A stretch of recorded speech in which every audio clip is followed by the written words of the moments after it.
Hello everybody, today I am back with another video. I am finally back from vacation, so I am able to now make actual videos and not use the pre-planned videos that I used, which were the Senate best case scenarios and the 2008 alternate history video. But before I start off with this video, I would like to thank you guys so much. We reached 100 subscribers on YouTube. We're actually at 105 subscribers now.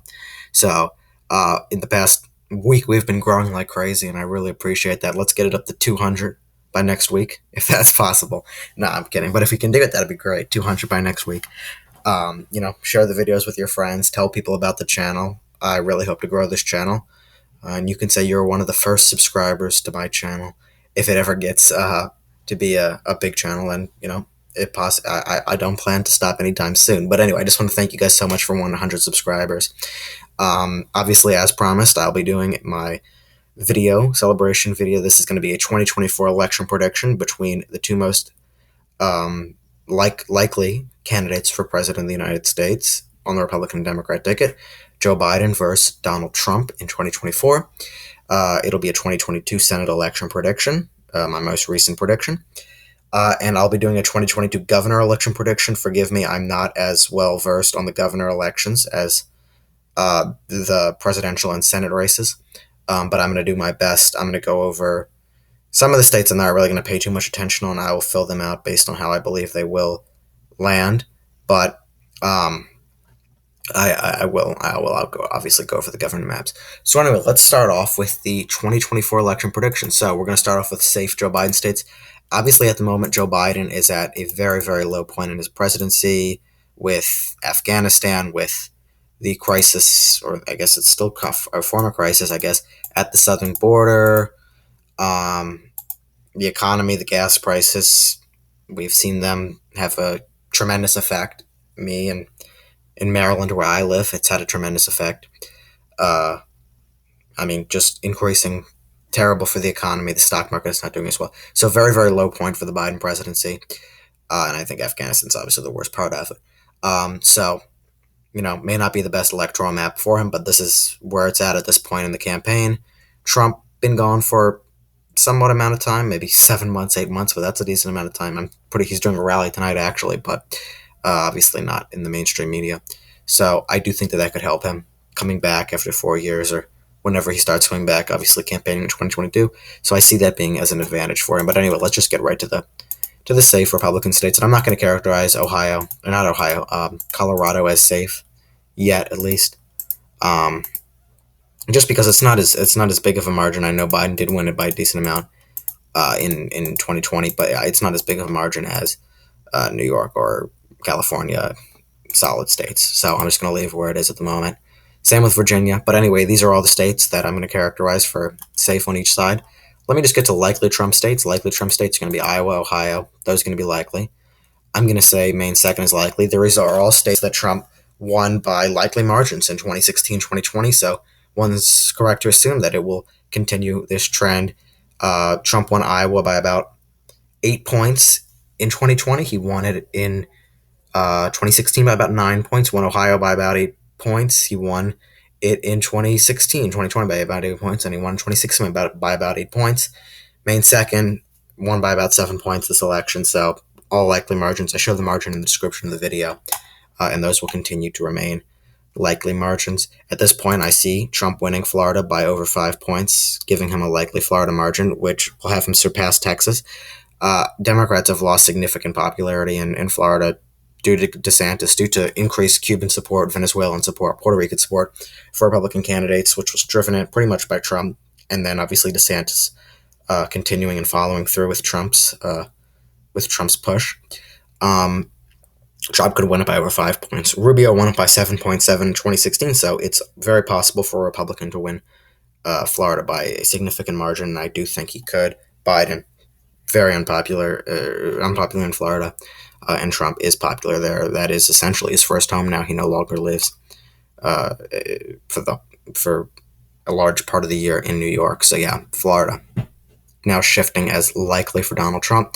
I guess that's the biggest shocker, but the map does shift over the course of 8 years since 2016, and I'll put Florida in the likely margin. Likely Democrat margin, Colorado, New Mexico, Virginia. I'm going to go with Maine at large. I think that Biden could win that by a likely margin. I'm going to leave New Hampshire out of it for now just because of the southern border area. I do think that suburban women could be a little bit more worried about that, and that is a little more prevalent in New Hampshire. And that's about all the likely states for Biden. Let's start with lean Republican states. That'll be North Carolina. Will be a lean Republican state. Trump will win it by about 3 points. He won it by about over. He actually lost support in 2020 compared to 2016, but Biden will not do as well as we've seen from the trends of the past presidents, Obama, Trump. Now each election they lost electoral votes, or one less electoral votes in their reelection attempts. Biden this time his reelection attempt, I assume that he would lose electoral votes, and I do think that that obviously happens through the trends. North Carolina, Trump went from 3.7 to 1.7. I think it could probably go up to about 2.5 points by a victory in North Carolina. He was at 3.7 in 2016, 1.7 in 2020, and that could be because Roy Cooper was on the ballot.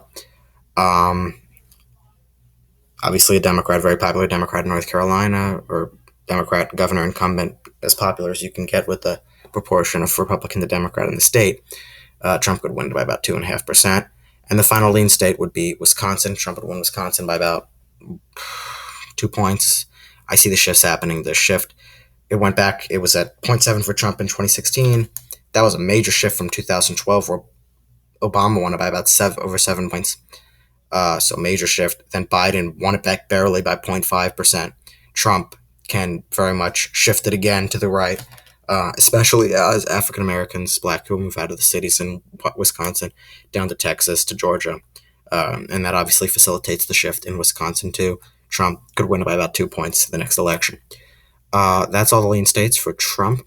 Actually, I'm going to include Texas as a lean state still. I still think Trump could win it by about 1.5 points. The shift, maybe 2 points, maybe 3. Actually, I'll go with about 2.5 points. Shift obviously continuing in Texas, not as fast as it had in Georgia and Arizona, especially with Texas Republicans now implementing, I guess you could say,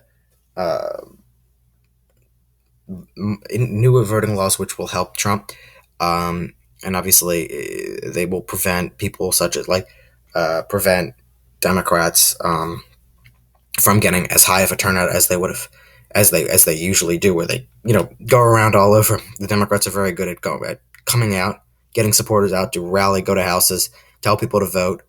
That'll obviously decrease. The Republicans want people to actually come out and vote. They don't want people to be knocking on people's doors and be pressured. That's obviously your opinion, but with the laws in Texas, Trump could still win it by 2.5% margin, keeping it in a lean category. Lean, obviously, 1 to 5%. Let's go to now lean Democrat. Biden, lean there. Nebraska second. He won in 2020, and he'll win it again in 2024.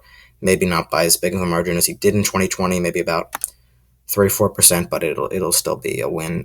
New Hampshire, not as big of a margin in 2020, but 3-4% as well.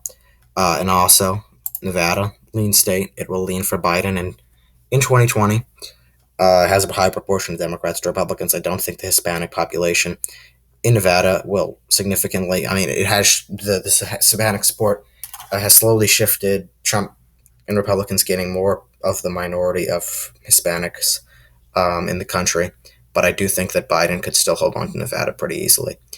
Still high proportion of Democrats to Republicans, even though it's a close state. Democrats tend to edge it out. I'm also going to include Georgia as a lean state. I think that it'll probably Biden will probably end up winning it by about 1.5, 2 points, expanding his win from 2020 from 0.2 to 2%. Which I guess is a good shift for Biden. Not as much Arizona. I think Arizona is going to be a bit more stagnant from now on out. It could increase Democrat support, but I think it will be slower than Georgia, and I'm not going to put it in a lean category yet. I'm going to put Minnesota in a lean category. I still think that Biden could win Minnesota by about 1.5 points, 2 points, even with the trends and the shifts. Biden did win it back by a good amount from Hillary Clinton, only winning about 1.5 points in 2016. To now 7.7%. But yeah, and I do think it'll shift back a little bit to maybe 2-3% to be fair. but lean margin, and it's still going to trend to the right along with the entire Rust Belt. And the rest of the states are all tilt states. So tilt Democrats. Actually, let's start with tilt Republican states. Tilt Republican, Pennsylvania, tilt Republican state. Same reasons Wisconsin. It's trending to the right, just at a slightly slower amount than Wisconsin is. You could argue it's lean. I'll just put it in tilt. I'll say probably 0.9, 0.8, maybe even 1%, as close to 1% as you can get. Tilts to Trump. But, in the end, Trump does win the tilt, given the shifts in the Rust Belt. Losing that one electoral vote, that amount of people is mostly Democrats moving, especially black people, to Georgia, to Texas, to Arizona, to states that are shifting to the left, as Pennsylvania, Wisconsin, Michigan, Minnesota shift to the right. A tilt Democrat state would be Arizona. I think it will still tilt to the Democrats. Biden won by about 0.3% 2020. He could win it by about 0.6, 0.7 in 2024. Slight increase, not as much as Georgia, but I still think it will be a slight Democrat state, and you'll need a more moderate candidate to win in Arizona. Maybe somebody like John McCain, maybe a little bit more to the right than him, or a little more to the left than him. Final state, which will decide the presidency, Michigan. Does Biden have the chance, or does Trump have the chance? I think Trump will win Michigan at this point, giving him 279 electoral votes, surpassing 270, which is the key to the White House. Trump would win the state of Michigan with its 15 electoral votes, probably by a very small margin, 0.4, 0.5%.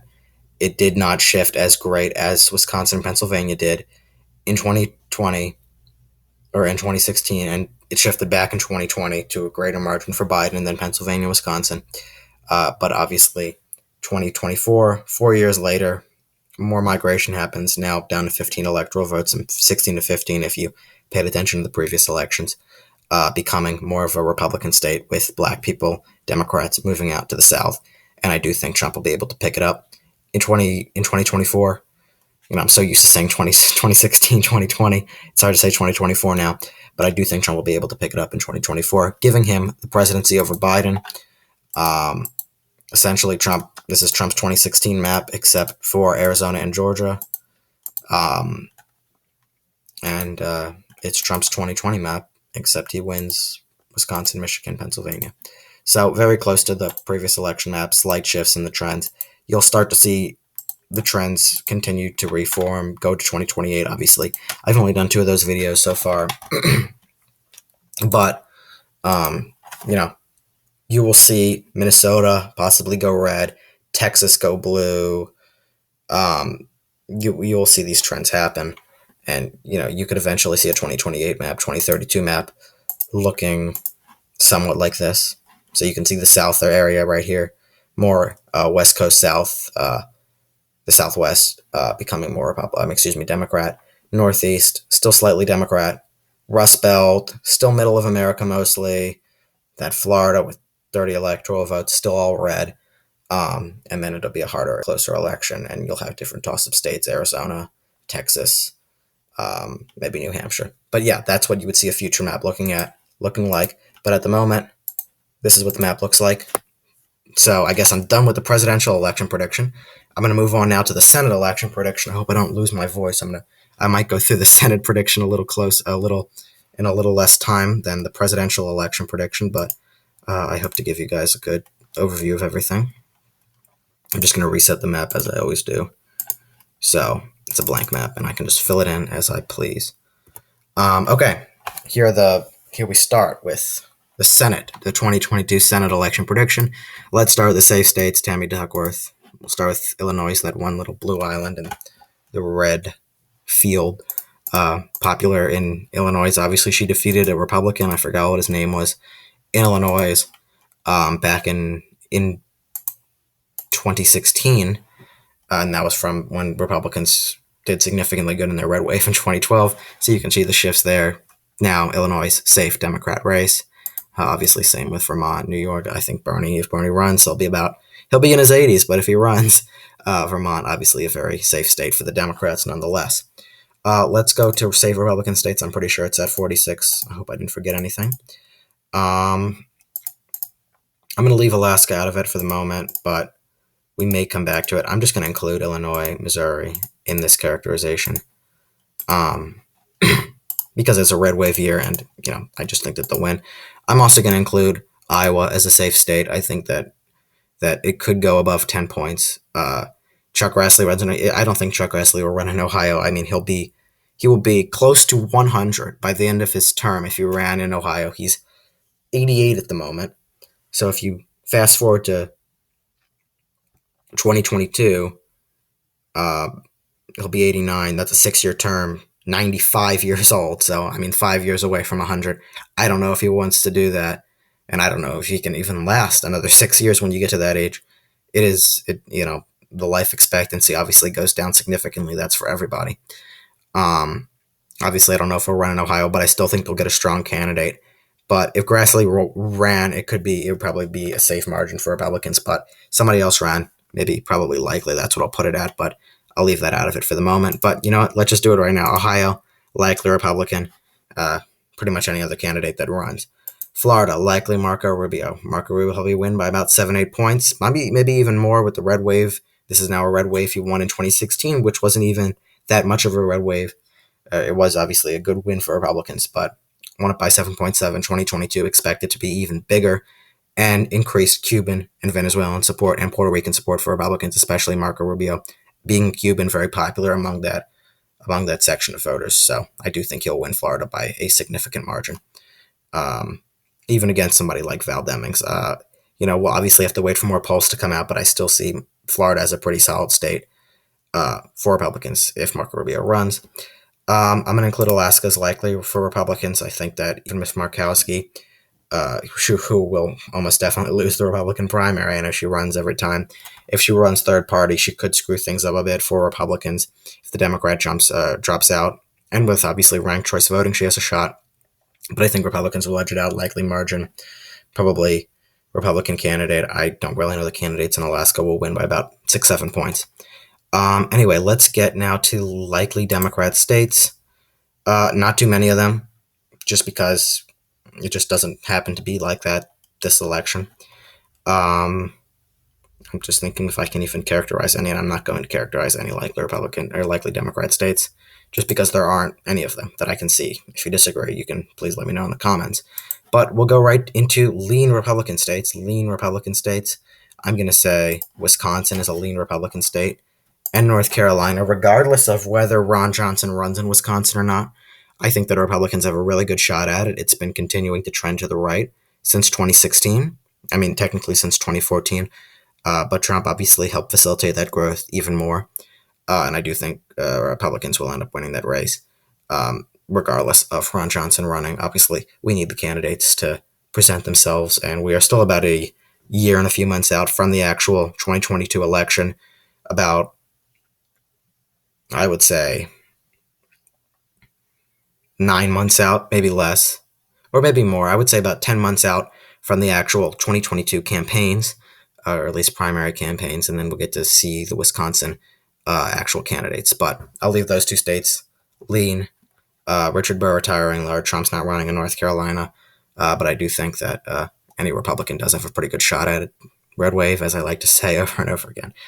Let's go with lean Democrat states. I think Nevada will be a lean Democrat state. I think that even though the socialists have taken over control of the party, or the people more to the left, which obviously Harry Reid warns against. If you see him on television, he talks about that frequently, obviously from Nevada, former Senate Majority Leader under the Democrats.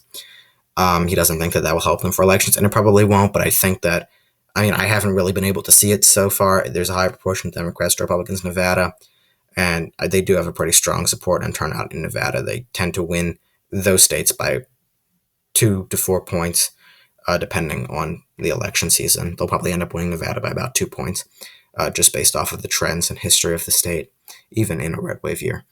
I'm going to move the final 4 states to the tilt column, and I'm going to start off with a tilt Republican state. I think that New Hampshire will tilt Republican. I think Crittenden is going to play his cards right. I think he'll run in the New Hampshire primary, or New Hampshire Senate race. He's a very popular incumbent governor of New Hampshire.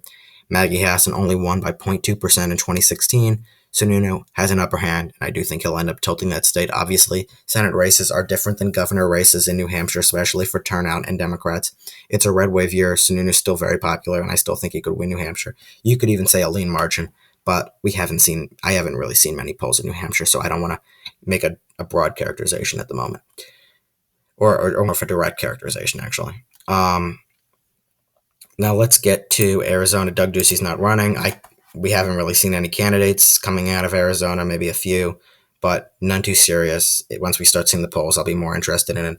I'll leave it tilt. I think Mark Milley will still win it, maybe 0.8, 0.9%, less than he did in 2020, which was about 2%. This is a red wave year. Martha McSally's not running. Hopefully Republicans nominate someone who's smart. And I'm kind of assuming that somewhat more viable in Arizona would happen. But I'll still give it tilt Democrat. Final two states, Pennsylvania and Georgia. For Georgia, I'm going to leave that as tilt to Raphael Warnock. I still think Warnock could win the state of Georgia. He won it by a larger margin than Jon Ossoff in 2021, technically this year, in January 5th. More popular than Ossoff, although you would consider him to be more radical. He's definitely presented himself more radical than Ossoff. I still think that he will have a pretty good shot in Georgia, especially inner cities, and getting turnout there. And although Herschel Walker's running, the Georgia polls are very untrustworthy. I've been looking at a few of them. It's been pretty close. That's why I leave it at tilt. I think that Warnock will eventually edge it out, but I'm going to leave it at this for now. I'd like to see Walker actually on the campaign trail and see how good he is on that. If the tide changes, I'll definitely change the characterization, but at the moment I'll still tilt it in the Democrats' favor. But for Pennsylvania, I'm going to tilt it in the Republicans' favor, whoever the Republican candidate is.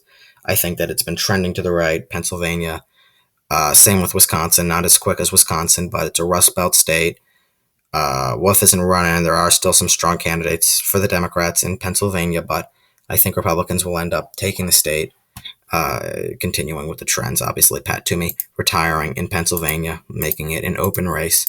And I don't even think Pat Toomey would win a Republican primary anymore in Pennsylvania after, all of the things he's done. He obviously voted for the infrastructure bill, but even, more harmful to the Republicans, especially the strong Trump supporter base there.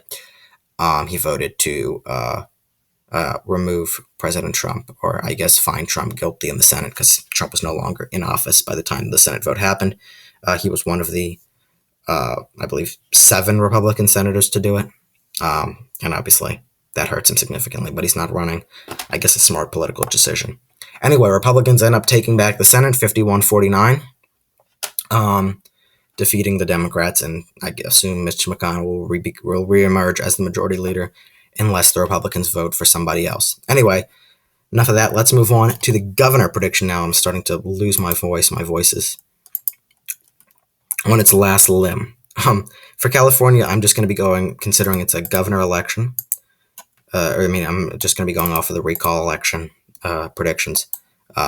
So I'm just going to be doing that. So it'll be like Newsom versus Elder in California at the moment, because those are the two most notable candidates. Excuse me, what am I doing? No, this is not. Idaho is not a solid Democrat state. For governorships, Oregon.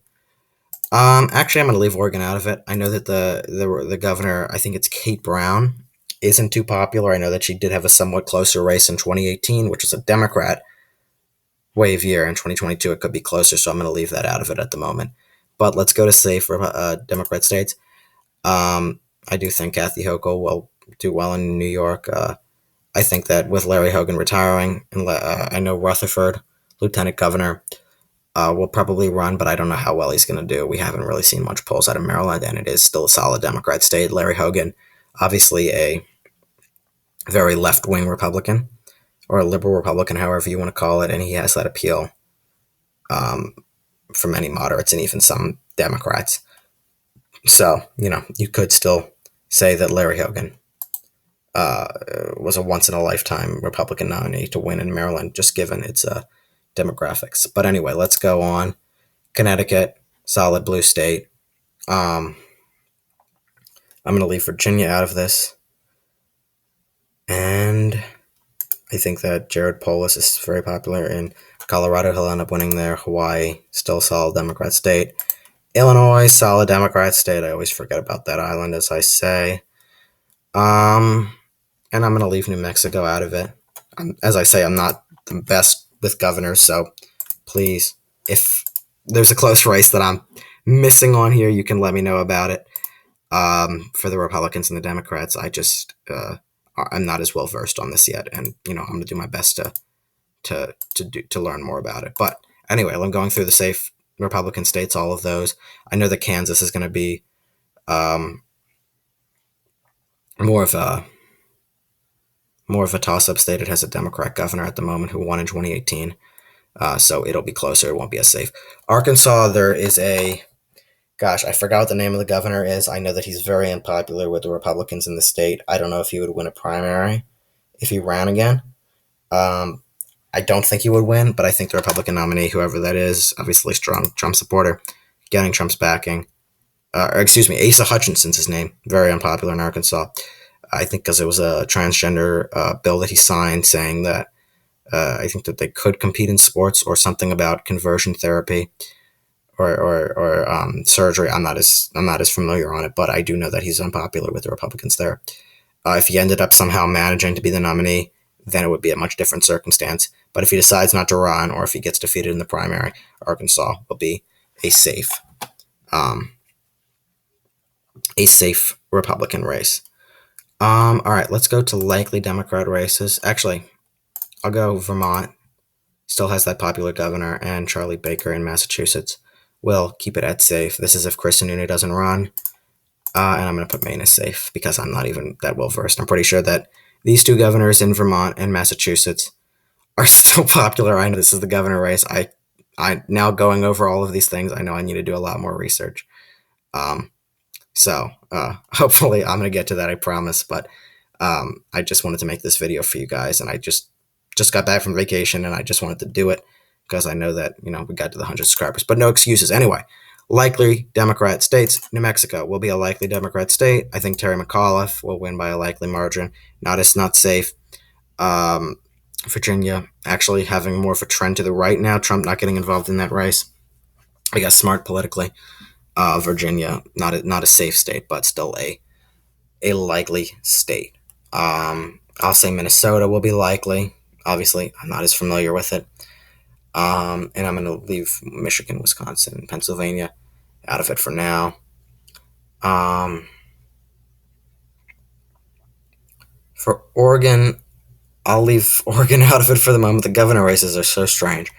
But anyway, let's get for likely Republican states. Kansas, I still think in a red wave year. The Democrat governor, I forget her name. I just don't think she has that much of a shot at re-election. It'll be slightly closer, but not that big of a shot. Ohio, Iowa, pretty good states. Have Republican governors at the moment, and I think that they will continue to have Republican governors. Greg Abbott, very popular in Texas. I'm not going to leave it at likely at the moment. I'll probably put him in a lean category. I'll just put it now because I believe he still can run for re-election. But if I'm wrong on that, please let me know. And that's all for the likely Republican. Actually, no, because Chris Sununu would not be running. So likely or lean Democrat now. Lean Democrat, we're going to put Oregon and California finally in there. Gavin Newsom and Kate Brown, unpopular governors, still would win because those are pretty blue states, but they're just so bad that it would be a little bit closer for them in Oregon and California. Let's move up here. I'll say I do think Nevada will lean that there were Democrats. I'm not entirely sure who the governor is now, so I'm not even going to say much on it. And I do think, not Maine, New Hampshire, who runs in New Hampshire, whoever replaces Chris Sununu, it will be a Democrat even in 2022 wave year. Actually, you know what? I'm going to put it at lean Republican because I keep hitting Maine. New Hampshire actually does have a history of doing split ticket voting, as we saw. They overwhelmingly voted for Jeanne Shaheen in the Senate race, but in their state house, the Republicans had a supermajority in the Senate and the House, state Senate, and Chris Sununu won significantly. So I actually think that Republicans could do pretty good in New Hampshire. I think we're already on to lean Republican states now. Another lean Republican, I'm just going to put, oh God, not Wisconsin. I mean, not Wisconsin, safe blue. Wisconsin, Pennsylvania, lean Republican, 2022 wave year, shifting to the right. Similar reasons for the Senate races. Florida, I think DeSantis will win by a lean margin. He'll probably end up winning by about 4 points against whoever he's up against, and we'll see what happens there. I don't know if Doug Ducey can run for re-election. I'm going to say that he can't, and I'm going to put it in the tilt category for that reason. Gosh, I think I'm losing it. With the Democrats, and I've kept Arizona in the tilt category for Biden, for Mark Kelly, and I'll do it for the Democrat governor who would win there. Same with Michigan, tilt category. I just think that Michigan is slower to trend than the other states, and that's, I guess, the only reason I really have similar repetition. And Georgia, I think, obviously Brian Kemp is not going to win the Georgia primary under any circumstances, at least in my mind. And I do think that whoever the Republicans nominate, Stacey Abrams, who will probably run in Georgia, will end up becoming the governor. By a tilt margin, however, it is still a 2022 red wave election. But then I just don't see Republicans at least having a good nominee at the moment. I'll see Georgia going tilt. But anyway, that's the governor election prediction. I'm going to look more close at all of these races as we get closer to the campaign. I get more interested in it. I really haven't been paying much attention to them. Mostly Virginia, California. That's about it. And I guess my home state of Maryland slightly. But that's just based on my knowledge of the trends and the compositions in each states and previous elections. This is my blanket prediction as to who will win in the governor races. So anyway, if you disagree or if I messed up on anything, please let me know in the comments, and I'll do my best to respond to you. And I really appreciate it if you could help me out. So anyway, that is essentially that. We finally reached the end of this video. This is probably going to be a half an hour video unless I'm just losing it. But I just wanted to finish it off by thanking you guys so much. We had 100. We reached 100 subscribers. We're at 105 subscribers now, which is amazing. So I wanted to thank you guys so much. Let's get to 200. Let's get to 250. Then 500. Then let's get to 1,000. Share with your friends. Show other people the channel. Get this channel up. And I can't wait to keep making videos for you. Keep pumping out videos over the next. Keep going. Over the next forever because I have no plans on stopping. So anyway, thank you guys so much. Like the video, turn on the notifications, and of course, have a great day. Thank you for watching.